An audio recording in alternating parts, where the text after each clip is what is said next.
আমরা সকলেই জানি সেটি হলো জাহান্নাম।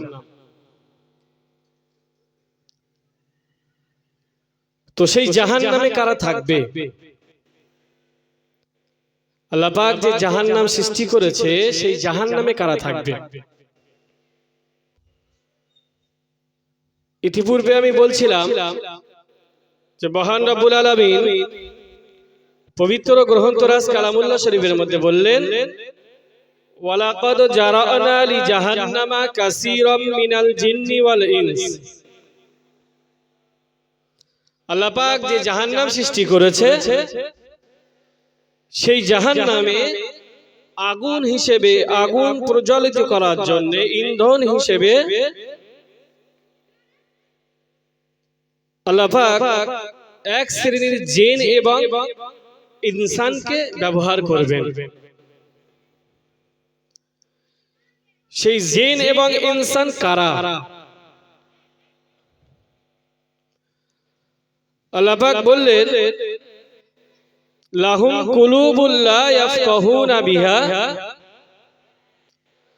আমি মহান রব্বুল আলামিন বান্দাকে সৃষ্টি করেছি, পৃথিবীর জমিনে যত মাখলুক আছে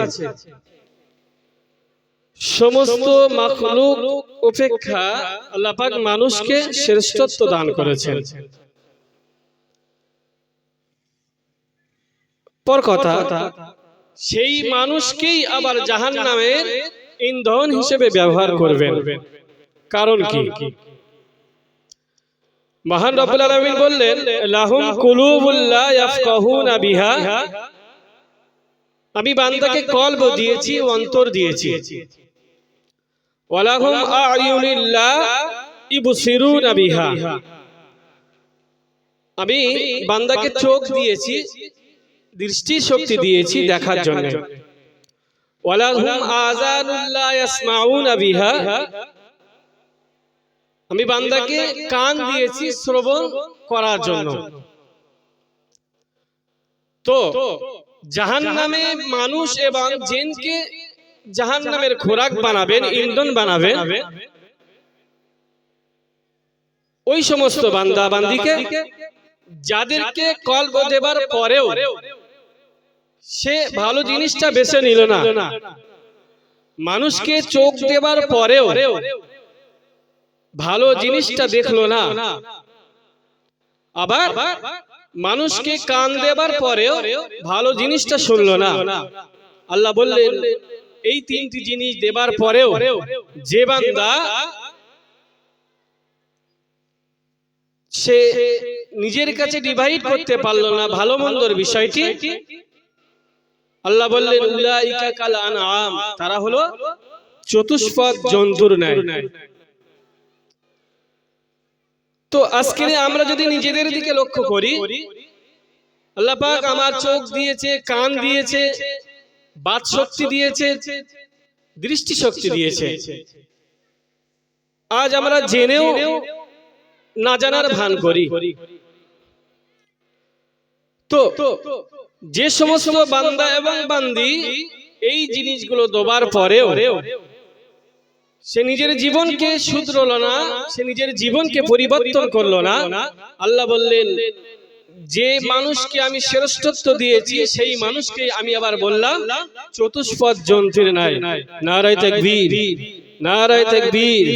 মহামান্য মুফতি সাহেব হুজুর, প্রিয় গ্রামবাসী, আমরা জানার জন্য অধীর অপেক্ষামান মহামান্য হযরত মাওলানা মুফতি মোহাম্মদ রজব আলী হুজুর সাহেব এসে গিয়েছেন, এখনই স্টেজে আসবেন।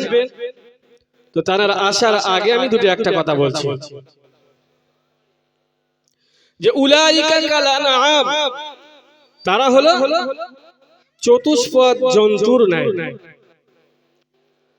তাহলে আমরা জানলাম মানব জাতিকে আল্লাহ পাক শ্রেষ্ঠত্ব দিয়েছে, তারপরে আবার বললেন তারা হলো চতুষ্পদ জন্তুর ন্যায়।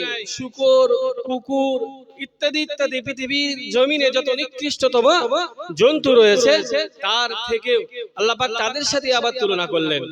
তাহলে যে আল্লাহ মানুষকে শ্রেষ্ঠত্ব দিয়েছে তিনি আবার বললেন যে তারা হলো ওই গরু ছাগলের মতো।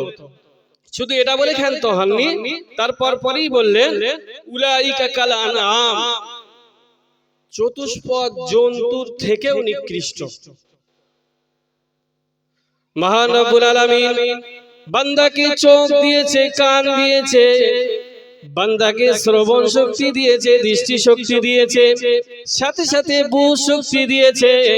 মহান রব্বুল আলামিন বান্দাকে এই তিনটি জিনিস দেবার পরেও যে বান্দা নিজের জীবনকে শুধরাতে পারলো না, যে বান্দা আল্লাহর রাসূলের রেখে যাওয়া সুন্নতের উপরে চলতে পারলো না, হে নওজওয়ান মুসলমানেরা, মহান রব্বুল আলামিনের হাবিব প্রিয় নবী হুজুর আকরাম সাল্লাল্লাহু আলাইহি ওয়াসাল্লাম বলেছেন, আল্লাহ পাক পবিত্র কোরআনুল কারীমের মধ্যে জানিয়ে দিয়েছেন, কুল ইন কুনতুম তুহিব্বুনাল্লাহ ফাত্তাবিউনি ইহবিবিকুমুল্লাহ ওয়া ইয়াগফির লাকুম যুনুবাকুম আল্লাহু গফুরুর রহিম।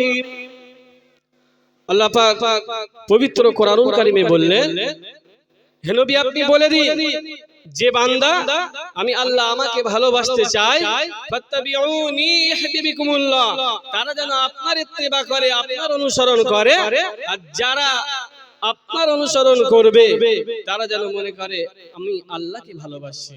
আল্লাহ বললেন যে আমার হাবিবকে ভালোবাসবে সে যেন মনে করে আমি আল্লাহ আমাকে ভালোবাসি। এ নওজওয়ান মুসলমানেরা, আল্লাহ পাক রব্বুল আলামিনের হাবিবকে ভালোবাসতে হবে।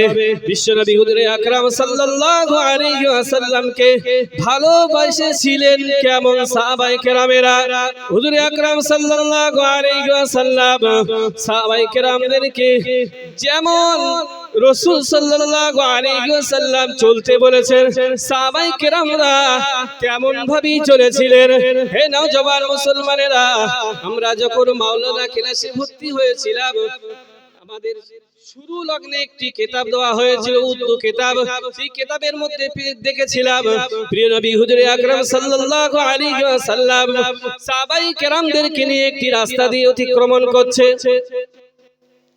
সাহাবায়ে কেরামদেরকে নিয়ে অতিক্রমণ করছে, রাস্তাতে যেতে যেতে দেখে একটা পাথরের টুকরো রয়েছে।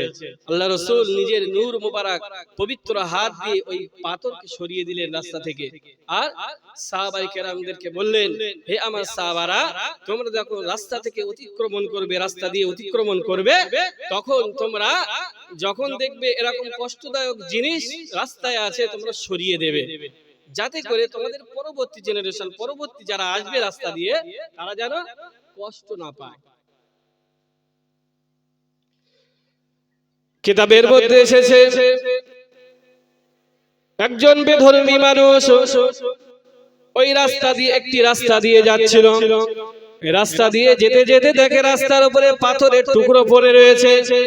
সেই জাতিতে সে ইসলাম বিদ্বেষী ছিল, ইসলাম ধর্মের অবলম্বী ছিল না। সে যখন ওই রাস্তা দিয়ে যেতে যেতে দেখলো রাস্তার উপরে কষ্টদায়ক জিনিস রয়েছে, তার মুখ দিয়ে ব্যক্ত হয়ে গেল, না জানি এই রাস্তা দিয়ে কতদিন না জানি এই রাস্তা দিয়ে মুসলমান অতিক্রমণ করেনি। কারণ প্রিয় নবী হুজুর আকরাম সাল্লাল্লাহু আলাইহি ওয়াসাল্লামের সেই কথার উপরে সাহাবায়ে কেরামেরা এত আমল করেছিলেন, এত আমল করেছিলেন, বেধর্মীরাও বিশ্বাস রেখেছিল যে মুসলমানেরা এই রাস্তা দিয়ে গেলে তাহলে এই কষ্টদায়ক জিনিসটা রাস্তায় পড়ে থাকতো না।